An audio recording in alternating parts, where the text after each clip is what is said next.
It's the Real News Network, and I'm Greg Wilpert coming to you from Baltimore. The United Nations Development Programme, the UNDP, published a report recently showing that according to its multidimensional definition of poverty, poverty in India has halved in the past 10 years. This comes on the heels of another report earlier this year, which found that India stopped being the country with the largest population living below the poverty line in the world, with Nigeria taking first place in 2018. Then, last week, India's Prime Minister Narendra Modi unveiled a new national health care plan. The plan is said to offer free health care to the bottom 40% of the population of India, about 100 million families. Here is how he announced the new program. The number of people who will benefit from Ayushman Bharat's scheme is more than the combined population of the whole United States, the whole of Canada, and the whole of Mexico, too. More than all three of these countries, and more than even more countries.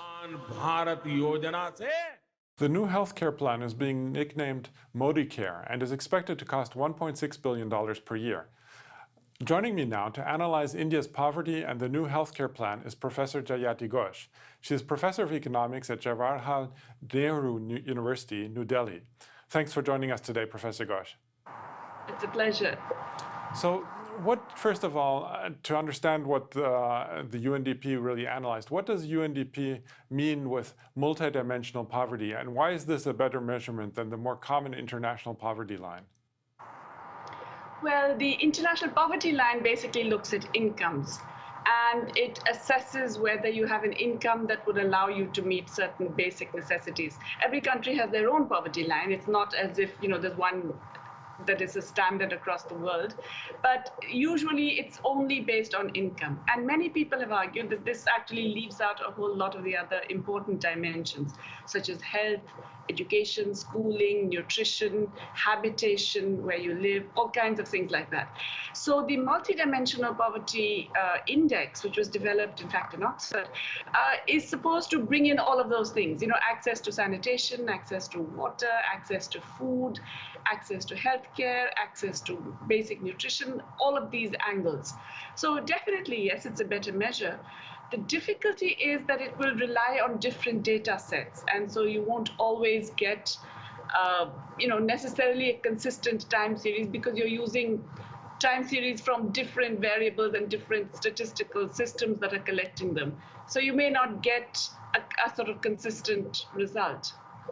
Okay. In the Indian case, the bigger problem is that we don't really have too much of this data after 2011-12.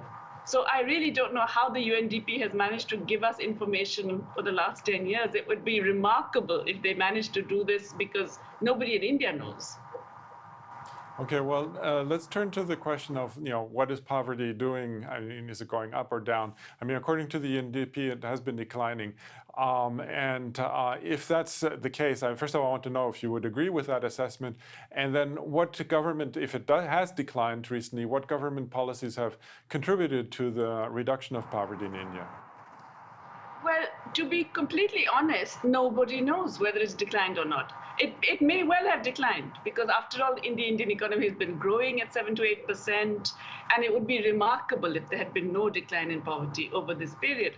But all of our survey data that would allow us to even get a multidimensional poverty index, the last such survey was conducted in 2011-12. So we really do not have good data after that.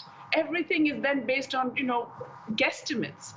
So maybe the UNDP has a better system of guessing. We don't know. But all I can say is that there are no hard data that would allow us to say definitively that it's gone down by this much.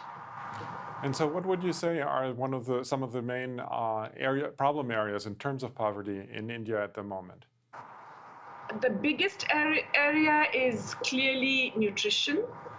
It has been a very important issue in India. We still have very poor nutrition indicators, and especially nutrition outcome indicators, which we do have data for, more recent data for. Many of our states are down there with the worst of sub-Saharan African countries in terms of inadequate body mass index and anemia and a bunch of other things. But also there is a range of other areas of multidimensional poverty: access to clean drinking water, access to, I already mentioned food, but access to healthcare, access to decent education for everybody, and so on and so forth. So we are still way behind other economies at our similar level of per capita income in terms of providing these very basic goods and services. I would say that, yes, there must have been some improvement in terms of poverty reduction, but it's nowhere near fast enough, and we're still nowhere near where we should be, even at this level of development. Can you talk also about the relationship between what you mentioned, also the nutritional problems, but also you said that apparently there's a agricultural crisis in India still going on, and how that impacts poverty, how it relates to poverty? Well, in fact, there is at the moment a significant agrarian crisis, and we have seen this erupt in a series of farmers' protests and agitations over the last 2 years. Yesterday, tens of thousands of farmers marched to Delhi, a 10-day march from various parts of North India to demand certain things. And, they were stopped at the border. There was tear gas and water cannons and a lathi charge, which is basically beating with batons.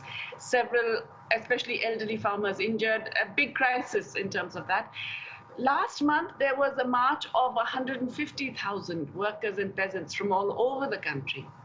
Last year, there was an enormous march in October down the state of Maharashtra up to the city of Mumbai of more than 300,000 farmers demanding land rights, demanding basic conditions. There's a real agrarian crisis because the prices of inputs have gone up much faster than the price of output, which is very volatile and very affected by global prices. The farmers are still having to access very expensive credit, which makes it almost impossible to run a profit. They still have to deal with worsening land productivity and a number of other concerns. And there's been a lot of withdrawal of state protection because of public expenditure in agriculture falling. Now, this has really made farming unviable. And this has expressed itself in farmers taking on loans that they cannot repay.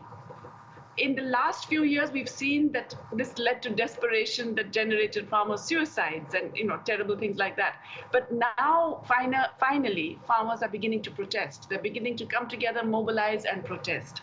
And this has become, I would say, a huge political issue as well in the run-up to general elections. But that is combined with the other huge macroeconomic problem in India, which is that there just isn't enough employment generation.